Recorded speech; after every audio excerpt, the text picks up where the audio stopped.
Let's talk about the Sick Note Britain. The left-wing think tank has called for a 10% sin tax on healthy food to tackle the sick note culture and Britain's obesity crisis.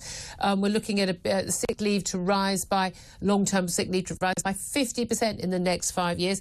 And astonishing numbers of people to be on sick leave. Only 4.3 million people, up from 2.8 million today.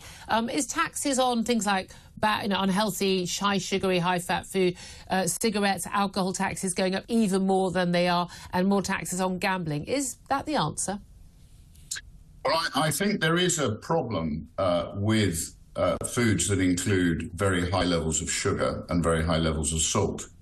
Quite how one deals with that, Julia, I'm not sure necessarily lashing a tax on is the answer, but I think education certainly is necessary to make sure that people avoid those foods. The reason they've got lots of salt and lots of sugar in is that's what people like to eat. It's very easy to eat things that are very unhealthy.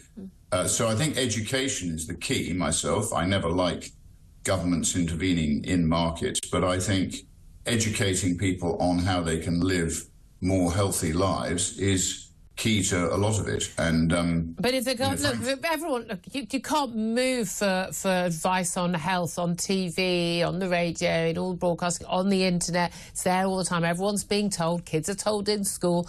Everyone knows that a plate of chips for dinner is not a healthy diet, but people do it anyway, drinking fizzy drinks. Like, people are going to carry on doing it. Is there a point at which it becomes the nation's problem?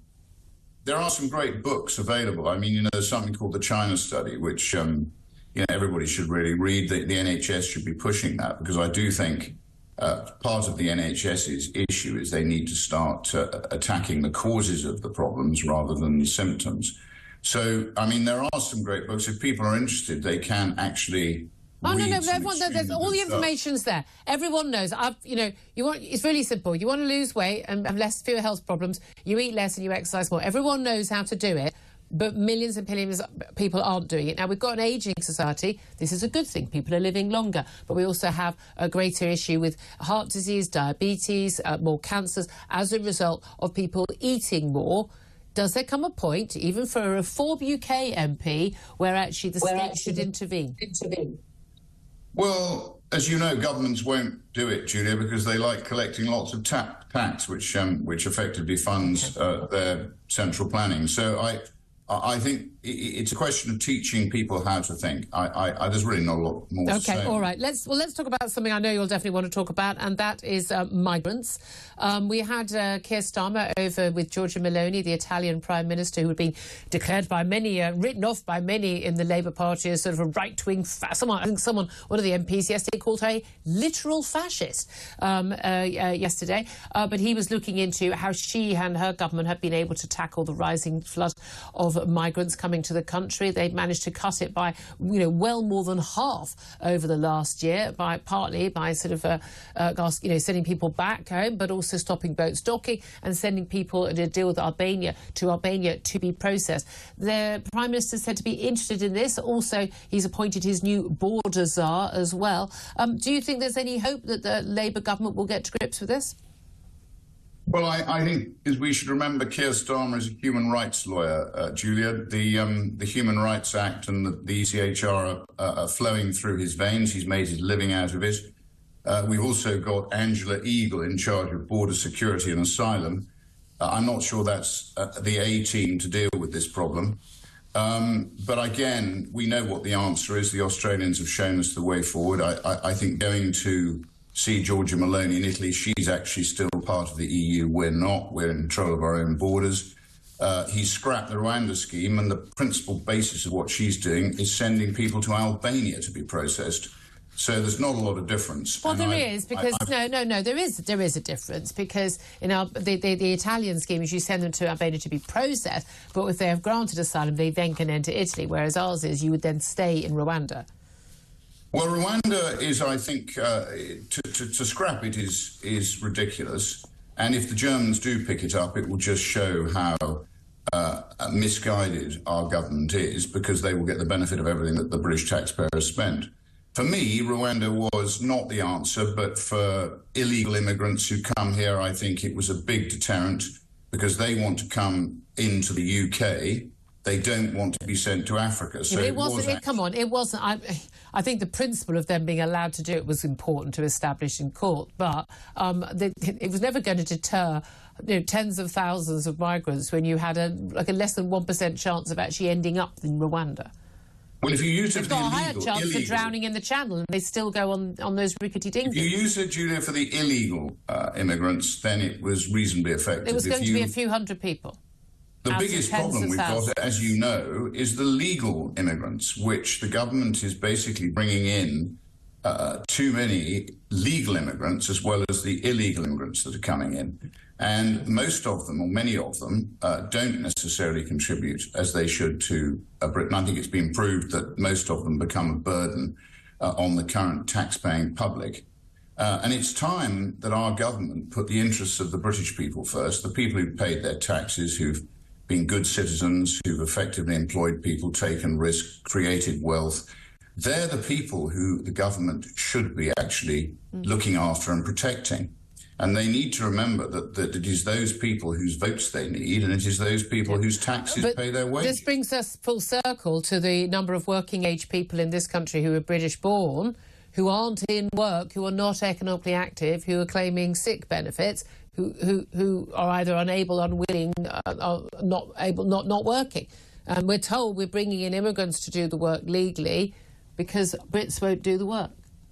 Well, I think, again, Julia, that's got to be the focus of the government. They've got to start to bring those people, and I think there are more than 9 million of them on benefits now.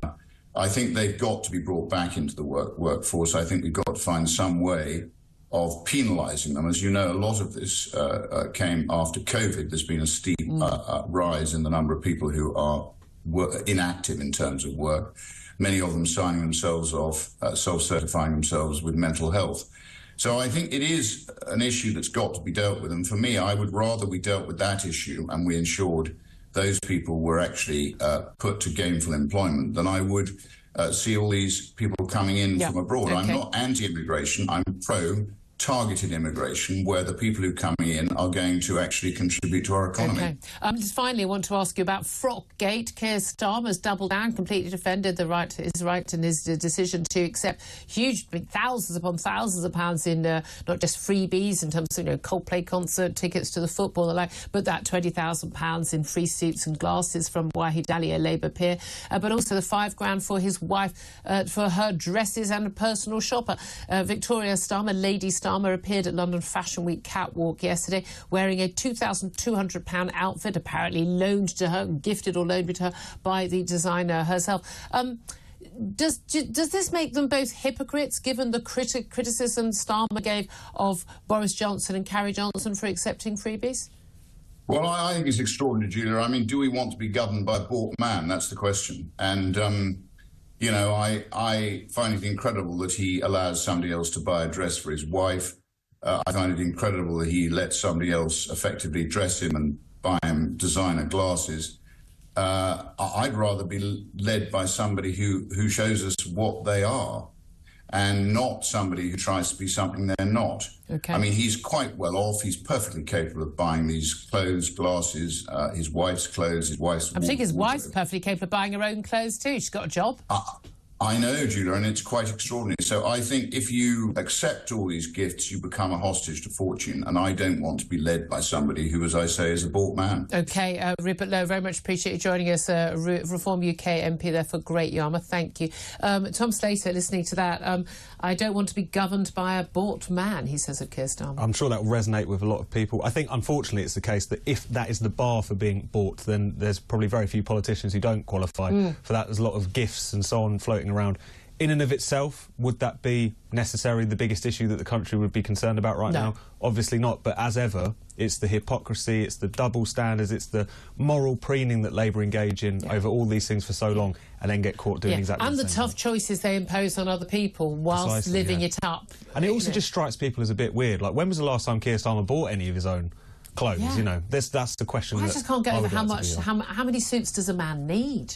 No, exactly. I mean, I'm genuine. That thing is it's the sheer amount of money that the amount of blows expense me. on his glasses. This just seems like. Well, I say everyone I've spoken to has got glasses. How many do you own? I don't know anyone who owns more than 2 or 3 pairs of glasses. That personal shopper is laughing all the way to the bank. You know, oh yeah, more than anything else in the. I say I'd love to do the personal shopping. I'd have taken her to the high street stores and then I'd have banked the rest of the money. No. This is a very expensive designer shop called Zara.